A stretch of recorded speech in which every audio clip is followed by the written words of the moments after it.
जय श्री राम साथियों। आज रामनवमी है। आप सबको रामनवमी की हार्दिक बधाई एवं बहुत बहुत शुभकामनाएं।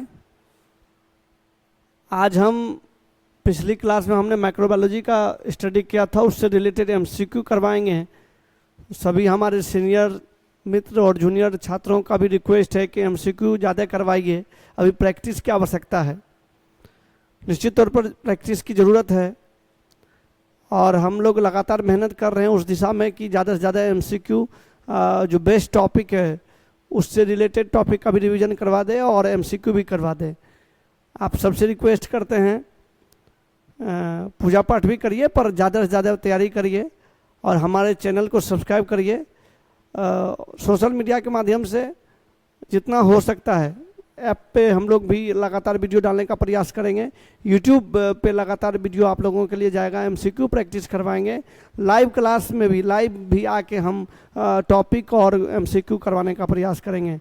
तब तक हमारे चैनल को सब्सक्राइब करिए, ऐप डाउनलोड करिए, ऐप पे भी क्लास चलेगा। धन्यवाद। चलिए स्टार्ट करते हैं एमसीक्यू। जो क्लास हमने लिया था, जो टॉपिक हमने डिस्कस किया था पिछले क्लास में, उससे रिलेटेड एमसीक्यू हमने बनाया है, उसको डिस्कस करते हैं। आप लोग अपना फीडबैक दीजिए, अपना प्यार दीजिए। अभी हम लोग स्टार्टिंग में लगातार ही इतना मेहनत कर रहे हैं और आगे आगे बहुत बेस्ट करेंगे। बहुत बहुत धन्यवाद। चलिए शुरुआत करते हैं। तो हम लोग माइक्रोबायोलॉजी का एमसीक्यू करने जा रहे हैं। पहला क्वेश्चन है हमारा कि parasitology is the study of. Parasitology is the study of. तो क्या होता है पैरासाइटोलॉजी में? हम लोग क्या चीज़ का स्टडी करते हैं? पैरासाइट का। क्या चीज़ का? पैरासाइट का। बहुत आसान है पर याद रखना है। छोटी छोटी क्वेश्चन को मेमोराइज करना है। जब याद रखेंगे इसी तरह प्रकार के क्वेश्चन आपको पूछे जाएंगे। देखिए आंसर में हमने पहले लिख डाला है पैरासाइट। क्या लिखा है? पैरासाइट। कहता है एक्सप्लेनेशन आप देख सकते हैं कि parasitology deals with the study of parasites, their biology and their interaction with host. Interaction with host, bacteria या पैरासाइट्स, परजीवी बोलते हैं हिंदी में, जो दूसरे जीव पर डिपेंड रहता है उसको बोलते हैं पैरासाइट। उसका उदाहरण क्या देखा हमने? उसके स्टडी क्या बोलेंगे? पैरासाइट्स। दूसरे क्वेश्चन की तरफ हम लोग चलते हैं। A pathogenic organism that grow on dead and decaying materials known as। देखिए बहुत इंपॉर्टेंट क्वेश्चन है, ध्यान देंगे आप लोग कि ए पैथोजेनिक ऑर्गेनिज्म। पैथोजेनिक ऑर्गेनिज्म किसको बोलते हैं? जो बीमारी क्रिएट करता है, जो डिजीज क्रिएट करता है। एक होता है नॉन पैथोजेनिक, जो बीमारी क्रिएट, जिनके वजह से बीमारी नहीं होता है, इनके वजह से बीमारी होता है। पैथोजेनिक ऑर्गेनिज्म ऐसा ऑर्गेनिज्म जिससे बीमारी होता है। That grow on dead and decaying material. कहता वो ऑर्गेनिज्म जो dead and decaying organism material पर ग्रो करता है, उसको क्या कहते हैं बताइए? आप लोग के पास समय रहता है, हम लोग लाइव में बेहतरीन तरह से इन चीज़ों को करेंगे। क्वेश्चन करने में मजा आता है। लाइव में लाइव सेशन भी करेंगे, धीरे धीरे अब लगे हुए हैं। तो इसका आंसर होगा सेप्रोफाइट्स। क्या होगा? सेप्रोफाइट्स। बहुत सारे छात्र होंगे जो ये आसान क्वेश्चन का भी जवाब नहीं जानते होंगे, लेकिन यह जरूरी है, इसको याद करना जरूरी है। जहां भी रहिए, सोते जागते हमेशा पढ़िए, खाते समय पढ़िए, न पढ़ सकते हमारा वीडियो देखिए। और भी क्वेश्चन है, और भी बहुत सारे पढ़ने वाले वीडियो हैं, टॉपिक रिलेटेड, आपके सब्जेक्ट से रिलेटेड वीडियो है, उसको देखिए, याद रहेगा। बहुत कम दिनों में एग्जाम होने वाला है। तो हमने क्या देखा है? Pathogenic organism that grow on dead and decaying materials known as saprophytes. क्या बोलेंगे इसको? सेप्रोफाइट्स। अगला क्वेश्चन देखिए, एक्सप्लेनेशन भी हमने बनाया है कि saprophytes obtain nutrients by decomposing dead organic matter. Dead organic matter को डिकम्पोज करके क्या करता है? न्यूट्रिएंट्स बनाता है। क्या करता है? न्यूट्रिएंट्स बनाता है। तीसरा क्वेश्चन की तरह हम लोग चलते हैं। कुछ क्वेश्चन, बेस्ट क्वेश्चन जो माइक्रोबायोलॉजी से रिलेटेड था, उसको हमने करवाने का प्रयास किया है। याद करेंगे, बार बार देखिए, 3 बार 4 बार वीडियो देखिए, याद हो जाएगा। The father of microbiology. The father of microbiology कौन है बताएंगे? The father of microbiology. बहुत आसान क्वेश्चन है, पूछा जाएगा, निश्चित तौर पर पूछा जाएगा। तो फादर ऑफ माइक्रोबायोलॉजी किनको बोलेंगे? एंटो वन ल्यूनहॉक को। किनको बोलेंगे? एंटो वन ल्यूनहॉक को। किनको बोलेंगे? एंटो वन ल्यूनहॉक को। याद रखना है, नाम सबका प्रोनाउंसिएशन अलग अलग होता है, लेकिन ध्यान रखिएगा इसका आंसर क्या होगा? एंटो वन ल्यूनहॉक। अगले क्वेश्चन की तरफ हम लोग चलते हैं। कहता है ही इज डिस्क्रिएटेड, देखिए डिस्क्रिप्शन में हम बता रहे हैं आपको कि ही इज क्रिएटेड, कौन, एंटोमन ल्यून हक साहब ने, he is created with discovering micro using microscope, he design, जो माइक्रोस्कोप उन्होंने डिजाइन करा था उसी से उन्होंने क्या किया, खोज किया।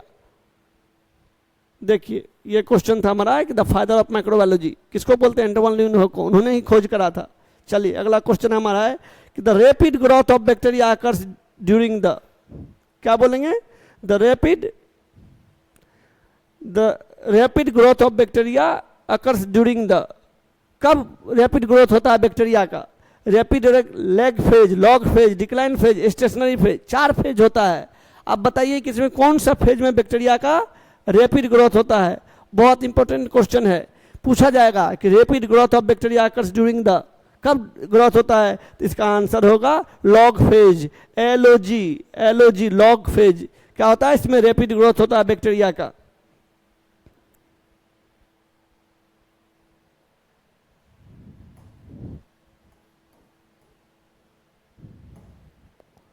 अगला क्वेश्चन है हमारा कि कोमा सेप्ट बैक्टीरिया आर कॉल्ड, हमने पढ़ाया था कि अलग अलग शेप का बैक्टीरिया होता है।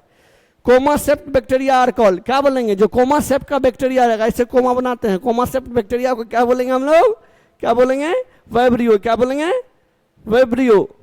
इसका आंसर होगा कि the vibrio bacteria like vibrio cholera have curve comma shaped, कैसा रहता है, कर्व रहता है, कोमा सेप का रहता है। अगला क्वेश्चन देखिएगा, वायरसेस डू नॉट हैव, ये बहुत इंपॉर्टेंट प्रश्न है कि वायरसेस डू नॉट हैव, इसमें क्या नहीं रहता है, वायरस डू नॉट हैव, इसमें क्या नहीं रहता, RNA नहीं रहता है, DNA नहीं रहता है, सेल मेम्ब्रेन नहीं रहता है, या इनमें से कुछ भी नहीं रहता है। ये बहुत इंपॉर्टेंट क्वेश्चन है, याद कर लीजिएगा कि viruses do not have cell membrane, क्या होता है, इसमें सेल मेम्ब्रेन नहीं रहता है। वायरस बड़ा खतरनाक चीज है भाइयों, आपने देखा है कि कोरोना वायरस ने क्या तूफान मचाया, कितने लोग मारे गए। तो वायरस को नहीं भूलना है, और ये भी नहीं भूलना है कि वायरस में सेल मेम्ब्रेन नहीं रहता है। चलिए अगला प्रश्न की तरफ हम लोग चलते हैं।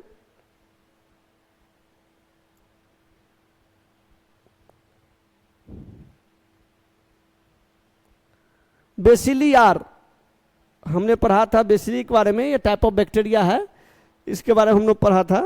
इसमें कहता है कि बेसिली क्या है, ओवल शेप रहता है, कोमा शेप रहता है, रोड शेप रहता है, या इन तीन, कहता है ऑल ऑफ दिस, इनमें से तीनों। इसका क्या आंसर होगा, रोड शेप। कौन सा शेप, रोड शेप। बेसिली कौन सा शेप का रहता है, रोड शेप। ये रोड शेप है, नहीं है, रोड शेप इस प्रकार का होता है, ये देखिए।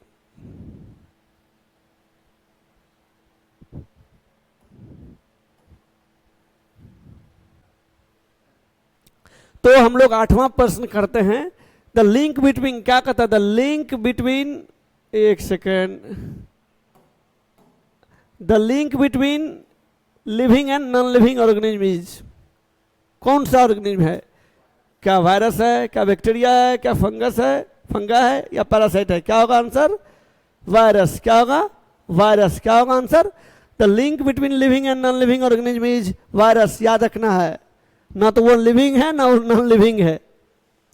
Which of the following is gram negative, देखिए ये याद करने वाला बहुत इंपॉर्टेंट प्रश्न है कि which of the following is gram negative, कौन सा बैक्टीरिया ग्राम निगेटिव है, क्या स्टेफेलो का, इसको याद रखना, एक एक पॉइंट याद रखने वाला है। which of the following is gram negative, क्या है, कौन सा ग्राम निगेटिव है। इसका आंसर होगा एस्चेरिचिया कोलाई। क्या होगा, एस्चेरिचिया कोलाई। जब हम लोग पढ़ते थे गुरुजी मार मार के याद करवाते थे, याद ही नहीं होता था, एस्चेरिचिया कोलाई, एस्चेरिचिया कोलाई याद रखना है। चलिए हम लोग अगला प्रश्न डिस्कस करते हैं कि coccus shaped bacteria are, coccus shaped bacteria are, coccus shaped इस प्रकार का होगा। कोकस सेप्ट बैक्टीरिया कैसा होता है, स्फेरिकल होता है। कैसा होता है, स्फेरिकल होता है, याद रखना है। इसके बारे में डिटेल देखिए, कोका यार राउंड और स्फेरिकल इन शेप, कैसा होता है, राउंड और स्फेरिकल इन शेप होता है। चलिए अगला प्रश्न, typhoid is caused bye, typhoid इसके माध्यम से होता है, बड़ा भयानक बीमारी है, लगातार होता है, बराबर देखने को मिलता होगा आप लोगों को। टाइफाइड हो गया, टाइफाइड होगा, किसके कारण होता है, साल्मोनेला टाइफी के कारण होता है। किसके कारण होता है, साल्मोनेला। ये प्रश्न आसान है, दिखते आसान है, पर पूछा जाता है, पूछा जा सकता है, इसलिए याद करने की आवश्यकता है। चलिए अगले प्रश्न में हम लोग देखते हैं, tetanus is caused bye, tetanus is caused bye, बहुत आसान नहीं है, ये याद रखना। क्लोस्ट्रिडियम के द्वारा क्या होता है, क्लोस्ट्रिडियम के कारण क्या होता है, ये tetanus, tetanus is caused bye Clostridium. देखिए इसका एक्सप्लेनेशन पे ध्यान दीजिएगा आप लोग। Tetanus is caused bye Clostridium tetani, किसके द्वारा होता है, क्लोस्ट्रिडियम टेटनी के द्वारा होता है। टेटनस किसके द्वारा होता है, क्लोस्ट्रिडियम टेटनी के द्वारा होता है, याद रखना है। An anaerobic bacteria that produces a neurotoxin, neurotoxin निकालता है कौन भैया, क्लोस्ट्रिडियम टेटनी। चलिए अगला प्रश्न की तरफ चलते हैं। Cholera is caused by, cholera is caused by, ये सब डिजीज याद रखना है। कोलेरा किसके कारण होता है, बहुत इंपॉर्टेंट क्वेश्चन है। अब देखिएगा हमने पढ़ाया है बैक्टीरिया, तो निश्चित तौर पर बैक्टीरिया होगा। कोलेरा किसके द्वारा होता है, बैक्टीरिया के कारण होता है। Cholera is caused by the bacterium vibrio cholera, vibrio cholera किसके कारण होता है, वाइब्रियो कोलेरा के कारण। कौन सा बीमारी होता है, कोलेरा होता है। लेप्रोसी, कुष्ठ रोग बोलते हैं इसको, क्या बोलते हैं, कुष्ठ रोग, क्या बोलते हैं, कुष्ठ रोग, leprosy. Leprosy is caused bye, किसके कारण होता है, किसके कारण होता है, माइकोबैक्टीरियम के कारण होता है। लेप्रोसी किसके कारण होता है, माइकोबैक्टीरियम लेप्री के कारण। देखिए ध्यान दीजिएगा इसको, लेप्रोसी हैंसेंस डिजीज बोलते हैं उसको, क्या बोलते हैं, हैंसेंस डिजीज, ये भी याद रखना है, साइंटिस्ट महोदय थे। Is called the mycobacterium leprae, ये याद रखना है। Dengue fever is caused by, dengue fever किसके कारण होता है भाई, dengue fever is caused by mosquito bite, मच्छर के काटने से।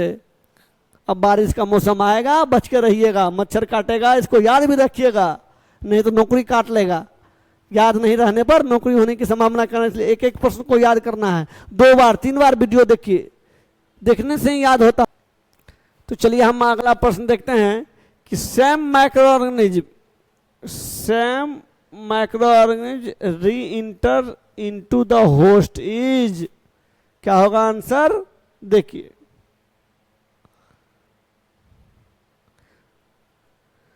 चार ऑप्शंस है, ध्यान दीजिएगा। आगे हम लोग लाइव क्लास जब लेंगे तो बहुत मजा आएगा पढ़ने में। तो हमारा आंसर होगा री इन्फेक्शन, क्या होगा, री इन्फेक्शन।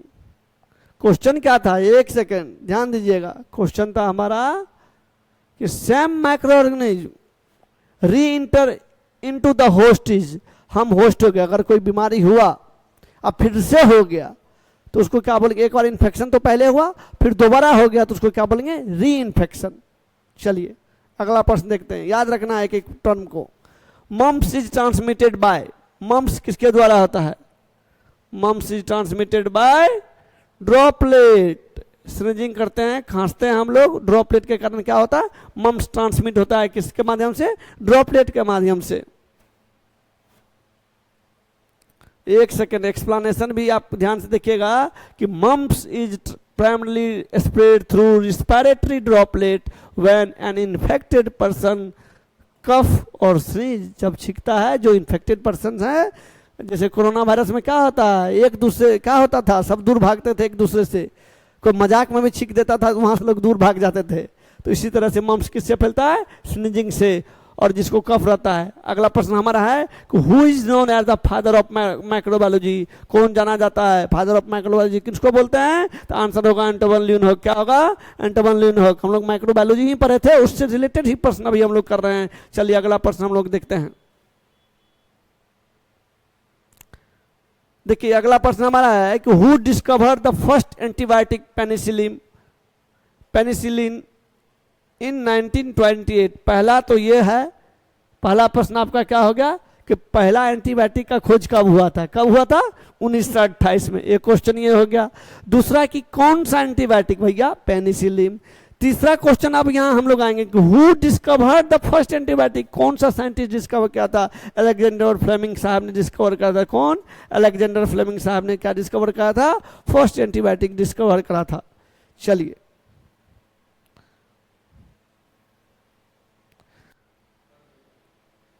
आगे हम लोग देखते हैं, अपना 20वां प्रश्न देखते हैं कि who develop the first successful vaccine for small pox, किसका, स्मॉल पॉक्स का। इसका आंसर होगा एडवर्ड जेनर। क्या होगा, एडवर्ड जेनर साहब ने सबसे पहले क्या किया था, सबसे पहले क्या किया था, स्मॉल पॉक्स का वैक्सीन खोजा था, एडवर्ड जेनर, याद रखना है। आगे हम लोग 21वां प्रश्न देखते हैं कि who introduce antiseptic technique. Antiseptic technique के बारे में तो सभी जानते होंगे, खास करके ओटी असिस्टेंट जब ओटी के जब में जाते हैं तो उनको बिटाडिन, सेवलॉन, स्प्रिट, इनके बारे में जानकारी होगा। तो who introduce antiseptic technique in surgery में किसने खोज करा था? Joseph Lister. Joseph Lister. इन साइंटिस्ट महोदय को बहुत अच्छे से याद रखना है, सारे साइंटिस्टों को। यही लोग हम लोग को नौकरी देंगे। ये लोग आज इस दुनिया में नहीं है, पर इनको याद रखना बहुत इंपॉर्टेंट है, बहुत जरूरी है। चलिए हम लोग 22वां प्रश्न देखते हैं कि the gram standing technique was developed by. बहुत ग्राम निगेटिव, ग्राम पॉजिटिव, इसके बारे में निश्चित तौर पर पढ़ लीजिएगा, याद कर लीजिएगा, मोस्ट प्रोबेबिलिटी है क्वेश्चन आने की। तो Hans Christian gram, the gram standing technique was developed by. किसने डेवलप करा था? ग्राम स्टैंडिंग किसने डेवलप करा था? किसने कहा था? हैंस क्रिश्चियन ग्राम। किसने कहा था? हैंस क्रिश्चियन ग्राम ने एक टेक्निक डेवलप करा था। क्या चीज का? ग्राम स्टैंडिंग का। साइंटिस्ट का नाम याद रखना है। चलिए अगला प्रश्न की तरफ हम लोग देखते हैं। The most common method of reproduction in bacteria is. The most common method of reproduction in bacteria is. Bacteria कैसे रिप्रोडक्शन करता है? तो उसका आंसर होगा, क्या आंसर होगा? Binary fusion. क्या आंसर होगा? Binary fusion. एक मदर सेल लेगा, ये 2 भाग में डिवाइड होगा। देखिए एक्सप्लेनेशन ध्यान से हम आपको बताते हैं कि एक्सप्लेनेशन में यह है कि binary fusion is the most common and simple method of asexual reproduction. Asexual reproduction in bacteria. The bacteria cell duplicates its DNA and divide into 2 identical daughter cell। identical as it is same रहेगा, उसको बोलेंगे identical। 24वां प्रश्न की तरफ हम लोग देखते हैं, ये लास्ट प्रश्न है। इसके बाद फिर अगले वीडियो में हम आएंगे बेहतरीन MCQ लेके कि under unfavourable condition some bacteria reproduce by forming. कहता है कि जब फेवरेबल कंडीशन नहीं हो बैक्टीरिया का, तब वो क्या फॉर्म करता है, कैसे जिंदा रहता है? तो भैया स्पोर्म फॉर्म करता है। स्पोर्म फॉर्म करके वो जीवित रहता है। ये इसका आंसर है, under unfavourable condition some bacteria reproduce by forming. देखिए इसका एक्सप्लेनेशन पे आप ध्यान देंगे। कहता in harsh condition some bacteria like bacillus and clostridium form endospore. क्या करता है? इंडोस्पर्म फॉर्म करता है। क्या फॉर्म करता है? Endosperm. Highly resistant structure that help them survive until condition improve. जब तक कंडीशन इंप्रूव ना हो जाए, मान लो हमको खाना पानी बंद हो जाए, तो हम कैसे रहेंगे? मान लो बैक्टीरिया है, तो बैक्टीरिया क्या करता है? स्पर्म फॉर्म करता है, तब वो जीवित रहता है। तो साथियों प्रयास कर रहे हैं आप लोगों को MCQ करवाने का। जो टॉपिक हम बताए थे लास्ट वीडियो में, उससे रिलेटेड MCQ आज आप लोगों को दिए हैं, और आगे प्रयास करेंगे। और भी टॉपिक है, anatomy, physiology, microbiology, anaesthesia, medicine, general surgery, pharmacology, dresser के छात्रों का, OT assistant, x ray technician, lab technician, तमाम छात्रों के लिए लगातार हम लोग प्रयास कर रहे हैं। आप सबसे रिक्वेस्ट करेंगे, बदले में कुछ ले नहीं रहे हैं अभी, पर हमारे YouTube चैनल को सब्सक्राइब करिए, ज़्यादा से ज़्यादा सब्सक्राइब करिए, शेयर करिए, छात्रों तक पहुंचाने का काम करिए, वो भी देखेंगे। और अभी जो छात्र नहीं पढ़ पाते, बहुत सारे छात्र ड्यूटी करते हैं, तो कम से कम वीडियो देखते हैं, तो उसको बहुत सारा प्रश्न याद होता है। बहुत दिनों बाद बहाली आई है बिहार में, इसको जाने मत दीजिए। ज़्यादा से ज़्यादा हमारे चैनल को सब्सक्राइब करिए और वीडियो को 3 से 4 बार देखिए। ये प्रश्न याद होने चाहिए, तभी आपका रिजल्ट होगा। बहुत बहुत धन्यवाद। मिलते हैं अगले वीडियो में। Thank you.